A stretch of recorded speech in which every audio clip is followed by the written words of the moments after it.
Bitcoin and energy go together like two peas in a pod? Huh. Everybody knows that, Dad. Well, did you know that donkeys make great crew members?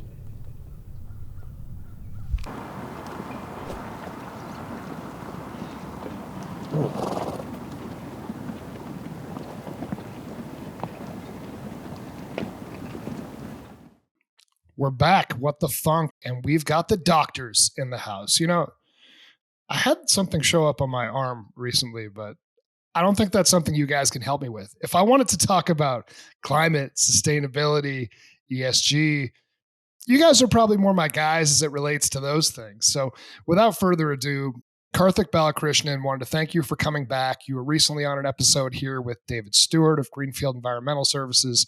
Karthik heads up Actual, which does a lot of modeling and forecasting of emissions and the ability to become more profitable in terms of how you can gain money back from some of the investments that you make and mapping out some of those larger scale initiatives that companies have. And Andrew Park, a fellow Granite Stater, my guy, really happy to have you on this podcast. Live free or die, man. That's right. Does that mean anything to you, Karthik? Not specifically, but I'll find out soon. Every state has a motto. Yes. Right? You're from Maryland, right? And I don't know what the state motto is there. It's like, we eat crabs or something like that. Yeah, exactly. Football and crab cakes. That's what Maryland does. Well, every state has something, and most of them are pretty benign. Right. But New Hampshire's state motto is live free or die. And the license plate still have a picture of a man that technically doesn't exist anymore. And it hasn't for like 2 decades. So it's kind of funny, right? Yeah. New Hampshire's different, but they actually do follow through with the motto of live free or die. There's no income tax, right? There's no sales tax on anything. But there is a tax on hot food, and they get you pretty good for that. So it's sort of like the tourist tax is how they look at it. But for whatever reason, I was reading this, like there's actually a huge surplus of money in New Hampshire right now. So I don't know how they're getting all this money without any taxes, but seems to be working out. I don't know. The other thing I always thought weird about New Hampshire is the fact that the state sells liquor. And yes. Apparently they put the liquor stores off the interstates. You know, you get everybody coming across, you don't drink and drive, but you got to come to the state liquor store off the interstate to come get your alcohol. Yeah. So I went to Brandeis, right, which is in Waltham, Massachusetts. And this is back when the blue laws were still intact, which means for whatever reason, you couldn't buy alcohol or beer in Massachusetts on Sundays. So people would always be like, oh, you're from New Hampshire? Yeah, I've been to New Hampshire. I'm like, what, you drove over the border to buy beer last Sunday? And they're like, yeah, how'd you know? I'm like, that's where they get half the state revenue from.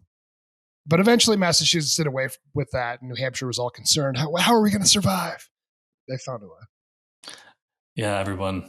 Alcohol will always be there. I don't think we have to worry about people not buying liquor anytime soon, right? New Hampshire's doing just fine. Like you said, surplus of money. It's a great state. It was a great state to grow up in. Amazing. For sure. Amazing state, yeah. So I'm from the Plymouth area. Where did you grow up? Keene. So Keene, New Hampshire. Keene. Keene High. Keene High, Keene Middle, Simons Elementary, Keene. And then somehow you ended up in Boulder, University of Colorado. So family moved out to Boulder area when I was 16. Okay. So moved to middle of high school is kind of weird time in life. So I had every intent to go back east, join some friends after I finished high school in Colorado, and ended up meeting my wife, went on our first date the day after I graduated high school. So we were young, didn't think it was anything at the time, but quickly became something. And so I ended up doing a year back in the East Coast, but quickly transferred back to CU and and studied geology and went through the great geology program at CU. It's one of the top in the world. Really? Consistently, cool. U.S. News and World Reports or whatever that survey is, they're consistently top 3. At one time they were number 1. They've probably slipped back to 2 or 3, but it's phenomenal program. And then decided to do what probably most people would recommend not, and went from Boulder, Colorado to College Station, Texas, which is quite the transition, and wound up at Texas A&M for grad school. So that was something. So you just kept getting warmer, right? Started in icy New Hampshire, right? Came to kind of moderate Boulder, and then found yourself in warm. Yeah, which is funny. Which is funny, right? Because I hate heat. So yeah, I won't live that far south, hopefully, ever again. We moved to College Station. It was 2011. It was one of the hottest summers, I think, on record at the time. Perfect. It was like every day was like 100 degrees. And my wife and I were just like, what the fuck did we just do to ourselves? Like, I was trying to like figure out before I even started my graduate work, like, how do I just get my master's and get the hell out of here? Because I have made a massive mistake. And like, I got like admissions hitting me up, asking me to go to like fish camp, which, like, if you don't know what fish camp is at Texas A&M, it's basically like, it's where they like brainwash all the undergrads and students into like, they're not cheers, they're yells, and just the whole like Texas A&M culture. And like, well, no, I'm coming here to study and be a grad student, not do that kind of stuff. And it was a real weird time. And fast forward to when I finished my degree, damn, dude, I fell in love with that place. Like, really? Texas A&M was like, what an incredible school. Like, there's a saying, I think that you'll hear Aggies say from time to time, and from the outside looking in, you can't understand it. And from the inside out, you can't explain it. And that's so true, right? Like, College Station is such a random spot. A&M seems like such a random school, but the culture, the academics, obviously the football and the athletics, like we absolutely fell in love with College Station. Not enough to stay after I graduated, but it was a real fun place to go to school. And what did you get your master's in? So actually did my master's and my PhD there, and it was in climate science. So really kind of the best way I describe what I studied in graduate school is if you've ever seen the movie from the early 2000s, The Day After Tomorrow, sure, where Dennis Quaid and Jake Gyllenhaal are climate scientists trying to convince the world that like of the impending ice age. And really that ice age is driven by the fact that ocean circulation in the North Atlantic, which pulls a lot of heat to high latitudes in the Northern Hemisphere, suddenly turns off. And by disrupting that circulation and that heat transport, Earth plunges into an ice age. And while the scenario in the movie is highly unlikely to happen, I studied how, changes in the strength of that ocean current modulated climate through time. So that was really what I studied. Had 0.0 interest in getting into oil and gas. Wow. Even though you were around it a little bit at A&M, right? Because there's a pretty big petroleum engineering department there. And certainly it's close to Houston, which is the epicenter. Yeah. Interesting. So you finished up, I think, around 2016. And then what did you do for work with this kind of climate sustainability doctorhood, PhD? Nothing. My wife and I were just talking about it like the other day, like what a low point I was looking for a job. But I mean, look, growing up in New Hampshire, you don't think about oil and gas. Not at all. Doing your undergrad in Boulder, oil and gas, it's not exactly the top of everybody's mind. But it was A&M that kind of shaped kind of my trajectory, because I was going to go get my PhD and be a professor. And if I had stuck on that track, I'd probably still be some junior college faculty in the middle of like Hayes, Kansas, teaching still, trying to like get like some big D1 like tenureship, right? And it just wasn't what I wanted. And I had a friend that worked at Shell, and he's like, "Come on, dude, like just do an internship for like the summer." And I think it was 2013, and you're like a broke graduate student. And I was like, "Nah, man, like I just oil and gas." oil and gas is the devil, dude. Like, I don't want to touch oil and gas. Yeah. Like, yeah, like these money hungry companies, like, no way I'm going to get in bed with that. And then he told me how much I'd make in 3 months. Promptly changed my mind. I guess everyone has a price, right? Like, you can try something once. And so, but the thing that just opened my eyes about working as an intern at Shell was how forward thinking the company was. And like, they were thinking about hydrogen cells before hydrogen cells were a thing. They were thinking about renewable and hydro and all kinds of like alternative energy. And they were really like forward thinking and environmentally conscious. And I went, wow, like it's not what I think it is. It doesn't align with the perception I had. And so coming out of school and having a hard time finding a job for someone who had a lot of experience looking at ocean dirt, oil and gas kind of found me. Fascinating. So did you go like on an offshore rig, or were you in a laboratory? What was the research, pure research? I worked with seismic data at Shell. So I sat in an office all day. I mean, obviously as an intern at Shell, you get some cool exposure to other parts of their business.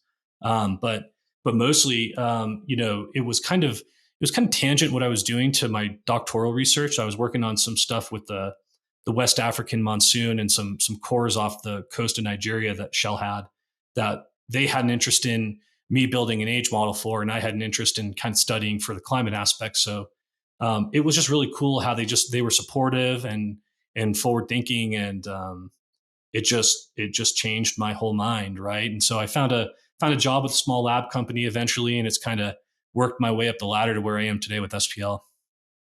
Well, you said models, and I know that makes Karthik's ears perk up.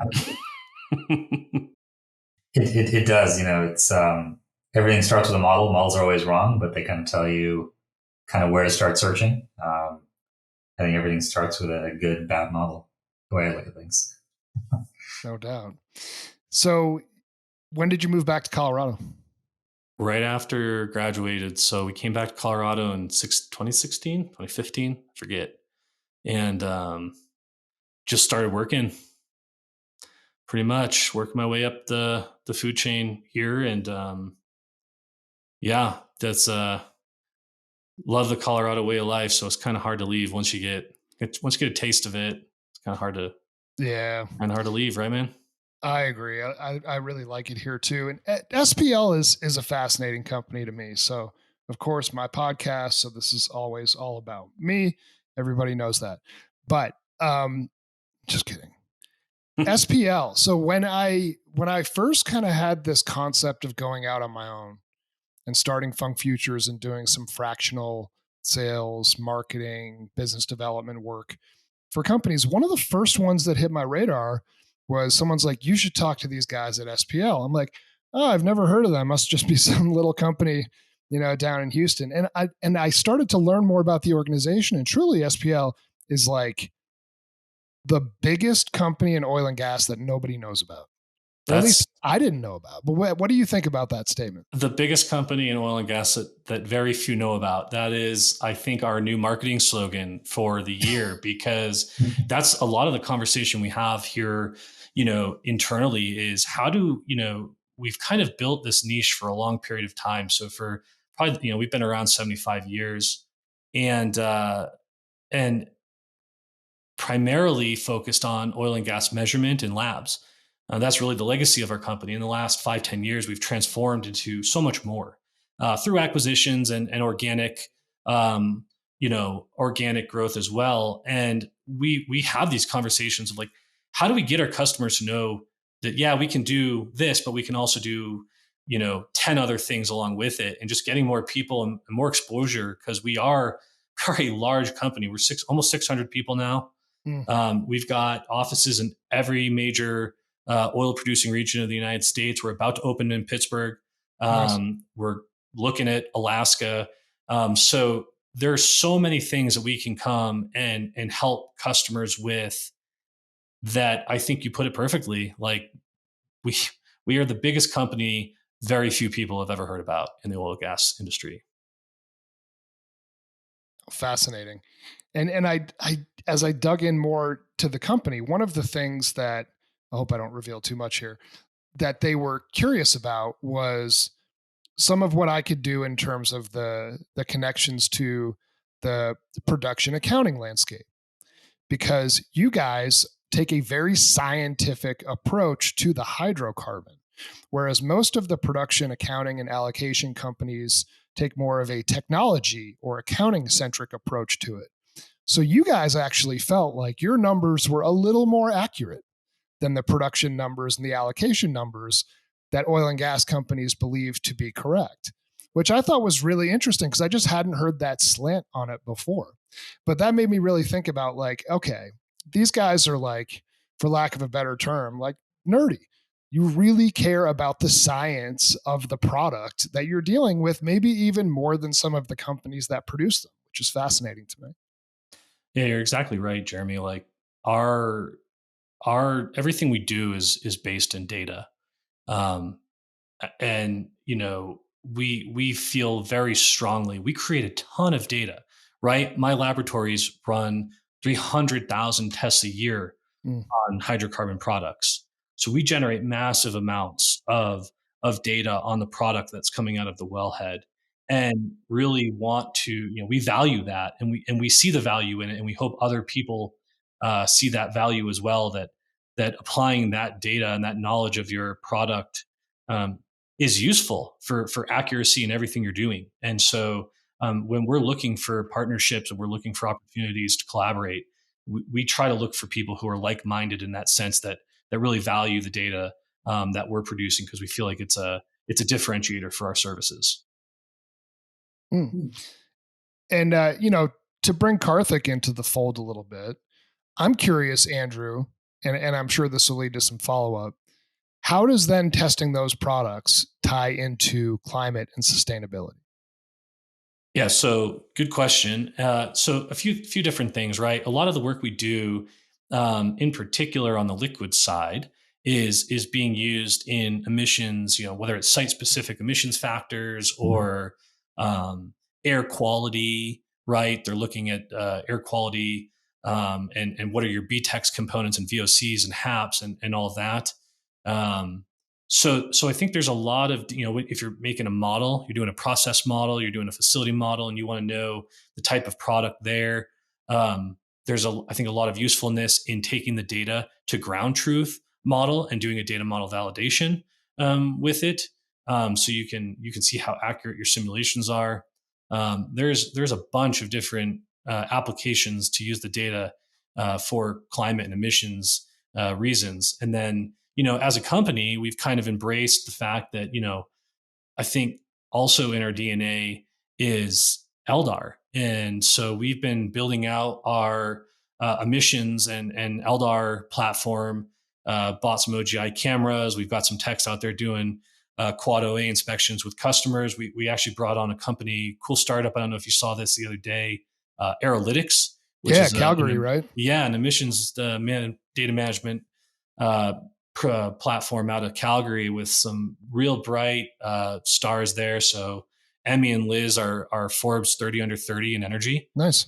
So they're absolute badass group of people at Aerolytics that we're working with on our emissions data management side. So we've kind of just tried to embrace the opportunity rather than try to resist. Yeah.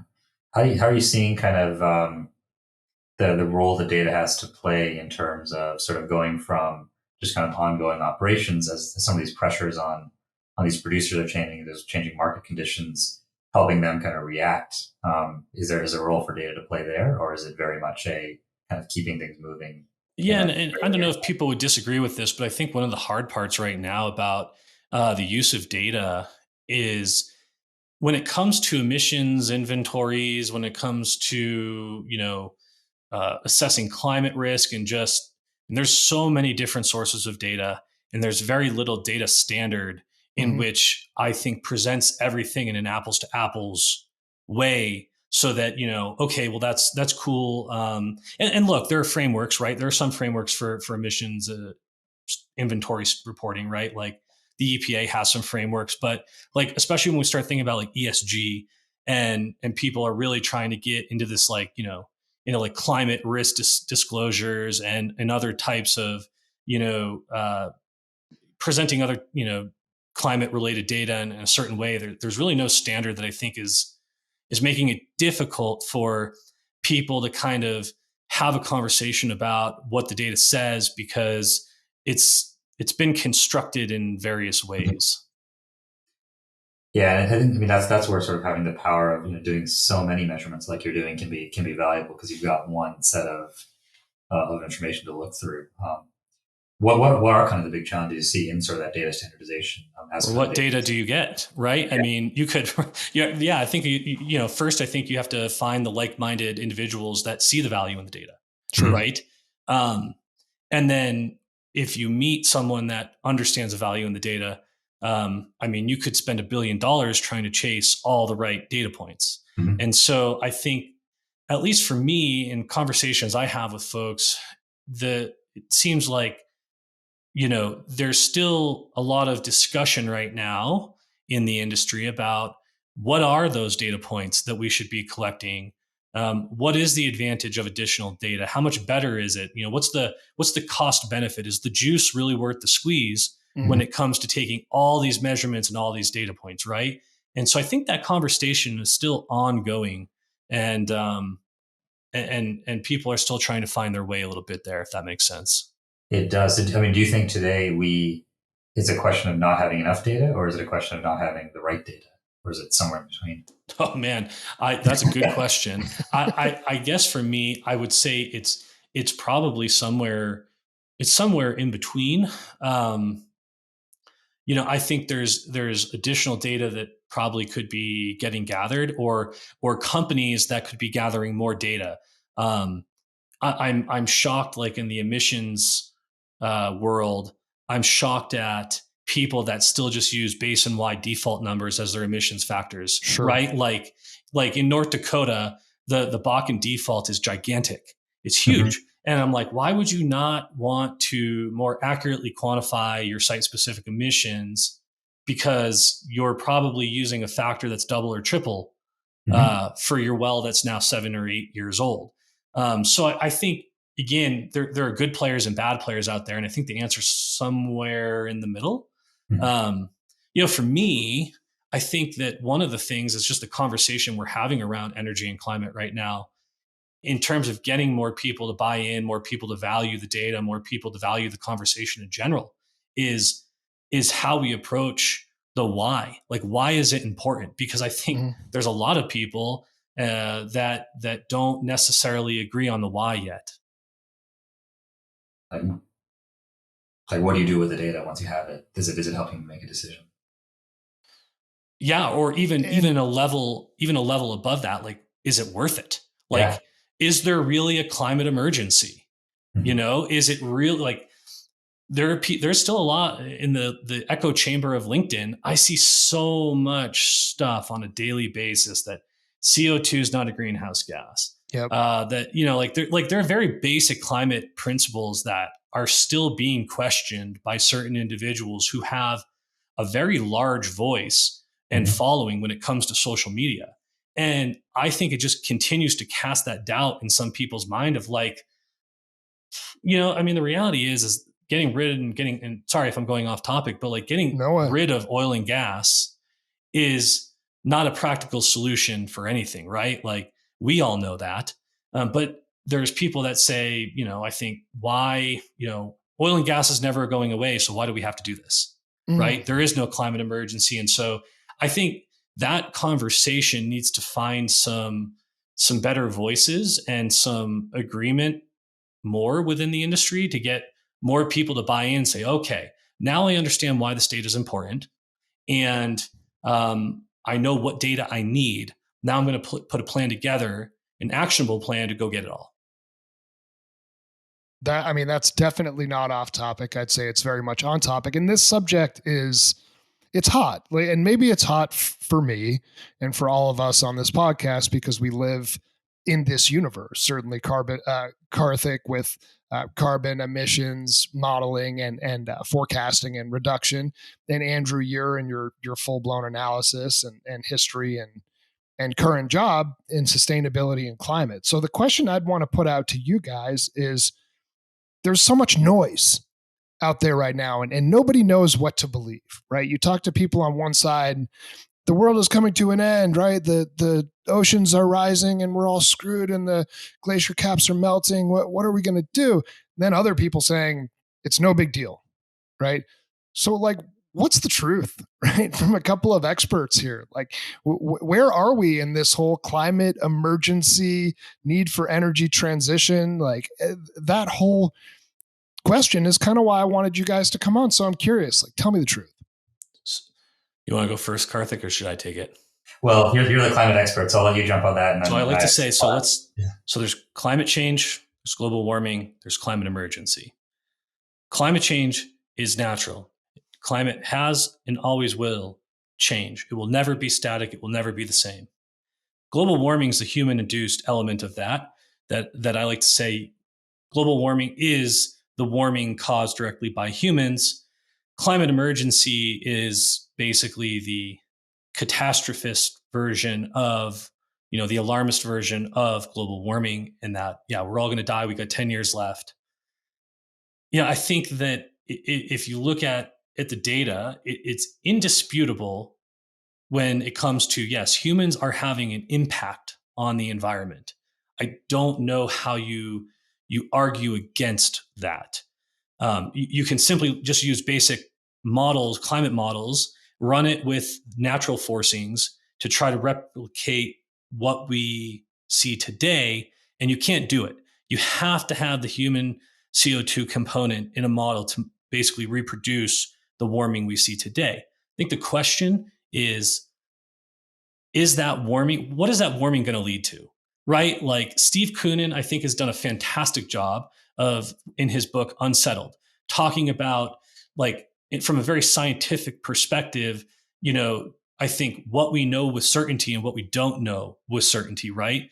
And I think we don't know, like, people go, well, 1 degree Celsius, that's not a lot, right? But in a climate system that I think is very delicately balanced, it's hard to really wrap our heads, even with the best climate models and observations in the world, what that truly means until it's probably too late. And, I guess from that point of view, there is absolutely a human-induced component to climate that we're responsible for. But is it really justifiable to say we need to get off fossil fuels in 10 years? And, if not, we're all going to die. That's completely overplayed. Yep. Karthik? When I think about, climate emergency and sort of the human role, I think a big part of the challenge is how interdependent these systems are on each other, right? So one of the reasons it's so difficult to get off fossil fuels is because we have a lot of things that use fossil fuels, and you can't just, snap your fingers and get rid of them. If I walk over to my bus stop instead of driving my car, that bus runs on diesel, right? So yes, I'm polluting less, but there's diesel that's going into that tank, and it's driving around the neighborhood and picking people up and dropping people off. I think when I think about emergency, I think about it as sort of the urgency to act, right? When you have systems that are very complex, that take a lot of money and time and people to come together to transform. So, when it comes to a climate emergency, where folks are really talking about is hitting net zero targets of, 2030, 2040, 2050 is where most of these are. We're talking about, there's, SBTI curves, 1.5 degrees, 2 degrees, various targets that people set. But there's a reason why these targets are, a few decades out, because it's a tremendous lift to make these changes. The flip side of that is if you don't act with urgency, you won't get there, right? It's impossible to get to 2045, 2046, 2047 and say, okay, now it's time to act because we're 2 years from the deadline. A lot of things that get installed have very long lifetimes. So if you're, there's this whole debate now on Twitter about, gas stoves and induction stoves. And oh yeah. Is someone gonna send folks after you to steal your stove and replace it with an induction one? But the reality is, if you're doing a remodel and you're installing certain appliances at home and certain ways of heating and cooling your house, those decisions you make today are going to the impact of those decisions are going to be felt for 20, 30, 40 years, because that's how long this equipment lasts. So there's an emergency in terms of, how do we start making decisions as organizations? How do we start acting? Because if you don't, then you certainly get to a point where you've kind of gotten so far that it is impossible to act without seeing, the really, really catastrophic impacts. I think one of the other things that's quite interesting, it's all about risk and risk mitigation, right? It's impossible to say, like, looking today, well, this storm was caused by, climate change or human induced versus, this would have happened. No, there's storms just as big a few years ago. But I think one of the big challenges is that a lot of the impacts are felt outside of systems that you would think of as being climate related. So when you think about Southwest Airlines melting down, right? Why did they melt down? If you look at how they do crew scheduling, that software was built in a world where you didn't suddenly have the entire airspace grinding to a halt with crew in all these random cities. It was designed in a world where maybe an airport shuts down for a few hours because of thunder and lightning. That's a normal thing, right? But for an entire region of the country to just come to a stop for days on end, that's something that their IT system just couldn't handle.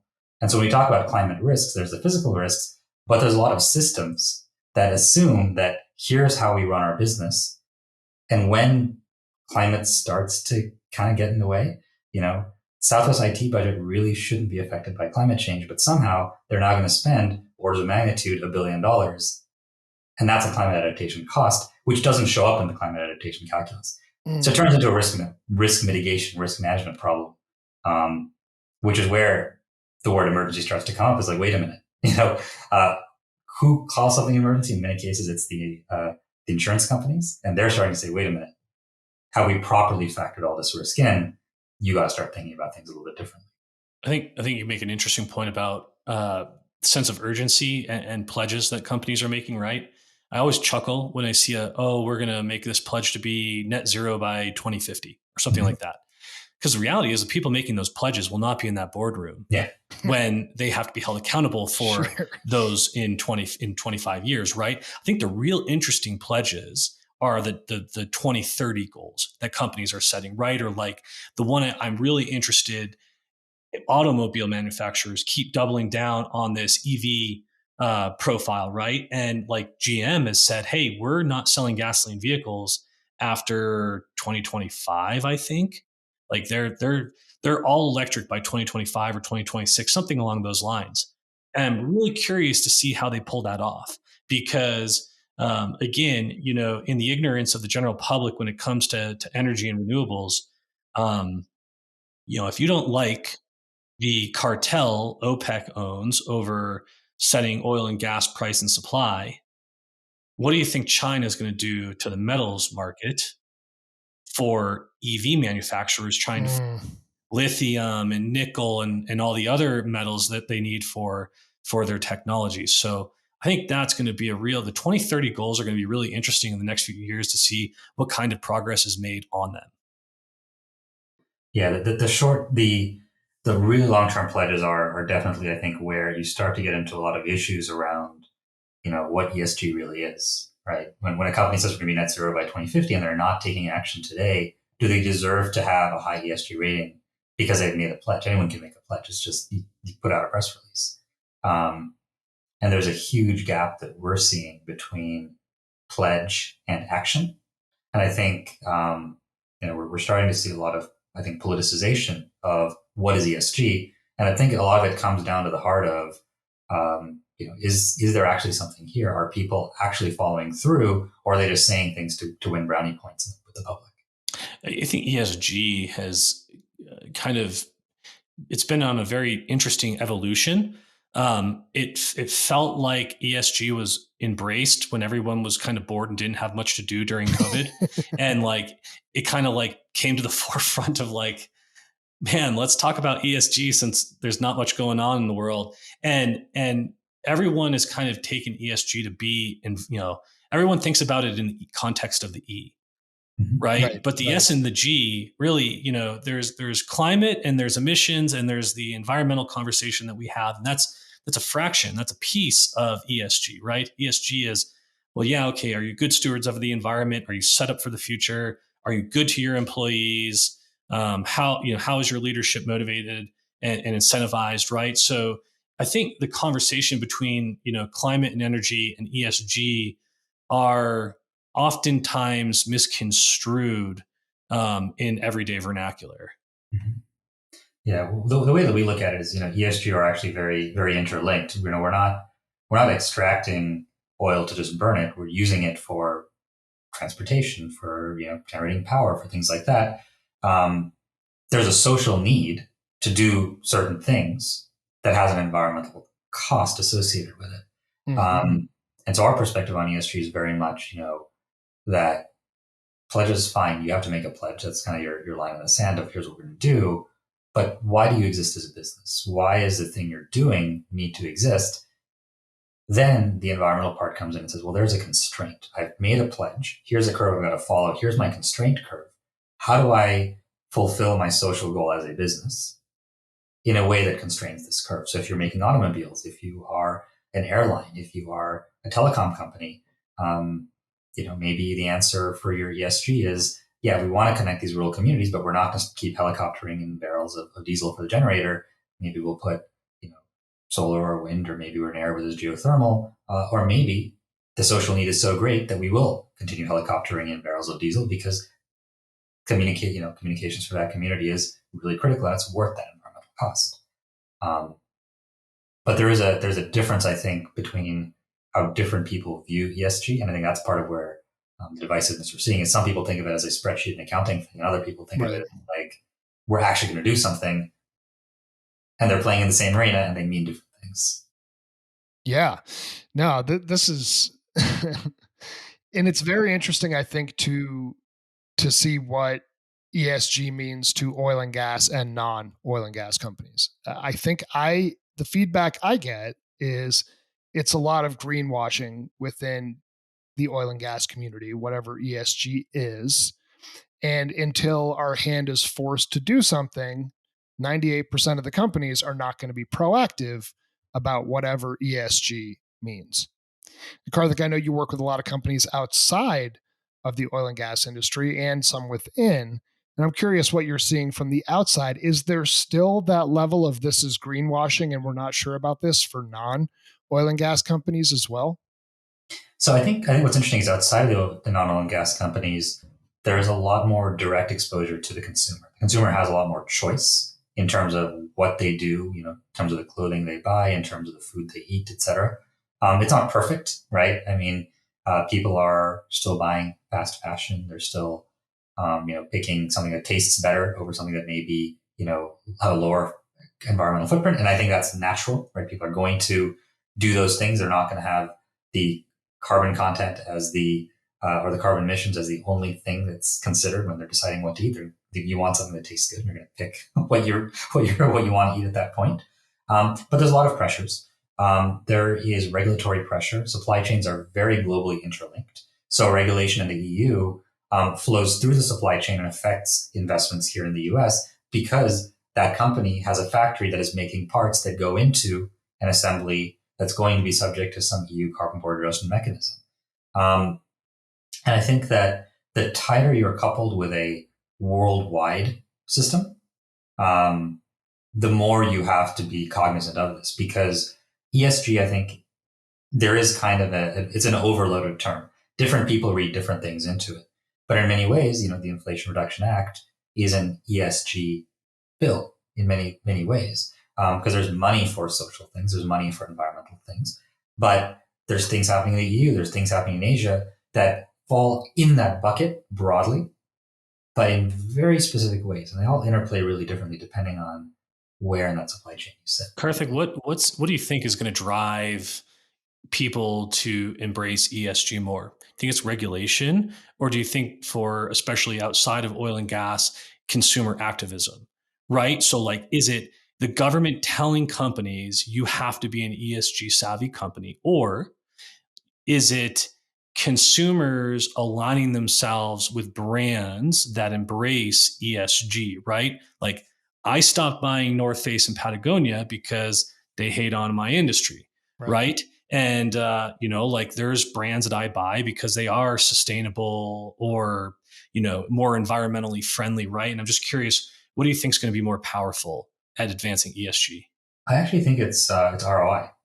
I think where you're going to see ESG really advance is when companies start to say that here's investments we can make in our capital assets. Capital assets don't last forever. Trucks wear out. Factories have to be, redesigned and retooled. Equipment doesn't, has a finite lifetime. As we're going through and upgrading our facilities, redesigning our facilities, et cetera, what are investments that we can make that have lower cost of operations? How do we build a supply chain that has lower waste? Lower waste means lower inputs, right? How do we, if you're in fashion, right, dyeing clothes is a huge wastewater cost. Well, there's additional regulations around what you can pollute the water with. There's a return in terms of better dyeing processes that don't pollute the water downstream and poison drinking water for people, right? So there's an ROI component, there's a regulation component. I think the consumer component is certainly there, because if you're able to make more with fewer inputs, you can, there's going to be pressure to pass those on. I think that there's been a tendency over the last 5 or 10 years for people to think about things as there being a green premium. Hey, we'll put green on it and we'll make the label look like it's sustainable, and we can charge, $6 for a mac and cheese, which is, that's greenwashing. But I think what you're going to start to see is, as the cost curves for a lot of greener things, more sustainable options actually start to come down, where energy becomes cheaper, where transportation becomes cheaper, where costs become less volatile, the more sustainable options over time actually become cheaper to make, cheaper to sell. You get a green discount. And then it becomes an ROI argument. We're not there yet. We're not going to be there in every industry. I think certain industries going sustainable, we're just going to have to say that there are going to be higher prices, or we're not willing to accept a higher price. Therefore, this particular thing will never become sustainable. We just have to live with it because it's necessary. But there's going to be shades of outcomes. Mm. And this is a question that I want to put out there to both of you guys. So, Andrew, good question, right? You kind of asked, is this something that's at a regulatory level or individual choice level? What's going to drive ESG? I feel like this is coming, but I'm just really curious. So are we going to start being tracked? Are we going to start receiving a score for our own personal carbon footprint? Do those types of apps exist today? And will this become mandatory at the individual level, that will start being tracked and effectively having to deal with our own Inflation Reduction Act penalties, where you're emitting too much yourself, Mr. Funk, Dr. Parker, Dr. Balakrishnan, now you're going to get taxed more? I want Karthik to answer that first. Sure. Honestly, I don't think that you're going to see that level of tracking. I mean, part of the big challenge, right, is that there are apps out there to, hey, let's estimate your footprint. And how do they do it? They tap into your credit card and they say, well, you spent this much at Safeway, and, on average, $1 of groceries results in this much emissions, and therefore that's your footprint. But that's like using not just a basin-wide, emissions factor. That's sort of like using a statewide emissions factor for all the things that are happening in the state. Well, you could buy $1 of kale or $1 of, ground beef, and they're going to have very different footprints, but it's going to look the same. I think, where the consumer has a role to play is in sending signals into here's where investments happen. And there's certainly behavior changes you can make, right? Do you need to drive 2 minutes to the corner, or could you just walk for 5 minutes? But at the end of the day, what's really important is those signals going to the folks who, with a single capital decision can basically undo lifetimes worth of emissions. And that's where the bang for the buck really is. And that's where you're going to see that pressure. Yeah. I would hate to see a world where in individuals held accountable for their own carbon footprint. I think that would be a pretty tough sell, and the accuracy would be highly questionable for the reasons Karthik pointed out. But yeah, I think I agree with what Karthik's saying, right? I think, and that's why I kind of asked a question earlier about consumer behavior, because I know that for myself, again, I work in oil and gas, but I also want to leave the planet a little bit better for my son. And so, yeah, like I will align my shopping habits with brands that are aligned with those values. And, you know, as a skier, most outdoor brands are very anti oil and gas. For sure. You know, screw Patagonia and North Face. I don't wear those anymore. I wear a brand that another sustainable brand that does a lot to reduce their carbon footprint, and so I'll support it, I guess, until they openly hate on oil and gas, and then I'm going to have a pretty expensive moral question to figure out because I'm highly invested in their outerwear. But I just think that yeah, the consumers are really going to drive. You know, companies will too, but I think, you know, companies behave based on their consumer and what the consumers want. And so I think individually there's probably more power than a government voice. And we probably don't have enough time to get into it, but because I'd like to hear what Karthik has to say on this. But just, you know, I think this is one of the problems that we're having right now as kind of a country, and just the regulatory environment's kind of like out in front of what really is possible when it comes to, you know, tracking emissions, reporting emissions, ESG scores, the whole 9 yards. And so, you know, to me, it's kind of forcing companies to greenwash a little bit because they've got to do something for the public, you know, perception of their organization. Totally. And they're being forced into that corner. But everything they're doing it's really a distraction from what could be real progress. And it's unfortunate to see that happening on somewhat of a broad scale here in the United States. Yeah, it's interesting. I think, you know, it's tough for organizations to make any kind of budgetary commitment to changing unless they're forced to make that change, right? Otherwise, you just get business as usual. Yep. And so, typically, what we see a lot of is there is that consumer pressure. You know, we want to buy more products that are built in a way that is, you know, using more natural fibers. We work with a lot of folks who make you know, wool for use in very high quality clothing. So they're seeing a lot of those signals. Then there's a commitment from, you know, the executive teams at these companies, and then they're forced to follow through. But part of the challenge is that unless you have an executive level mandate or commitment, it's very difficult for these companies to then invest. And so this is sort of the natural progression where you promise to do something and then, oh, they actually meant it. They actually want us to follow through. So I guess we'll put money there. You're actually going to make us do it now? Yeah, exactly. And I think that's sort of the turbulent point in time where we're at is, you know, something like 90% of global GDP is covered by a net zero pledge or mandate, which means that either 90% of companies have either made a pledge or they're a supplier to a company that has made a pledge. So they've got to get there at, you know, by 2050 or 2040 or 2030. And some of those points in that nodes of supply chains are starting to face pressure today of, hey, you're greenwashing, your emissions went up, right? We saw this with companies like Microsoft, where they pledged to be net negative by 2030.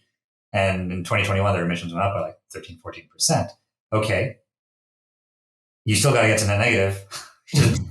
How are you going to do that? Right. Well, one of the examples I like to use for this kind of conversation is, look what happened a few years ago with Royal Dutch Shell, right? So Shell was forced by a court in the Netherlands to reduce their carbon footprint, I believe, in half.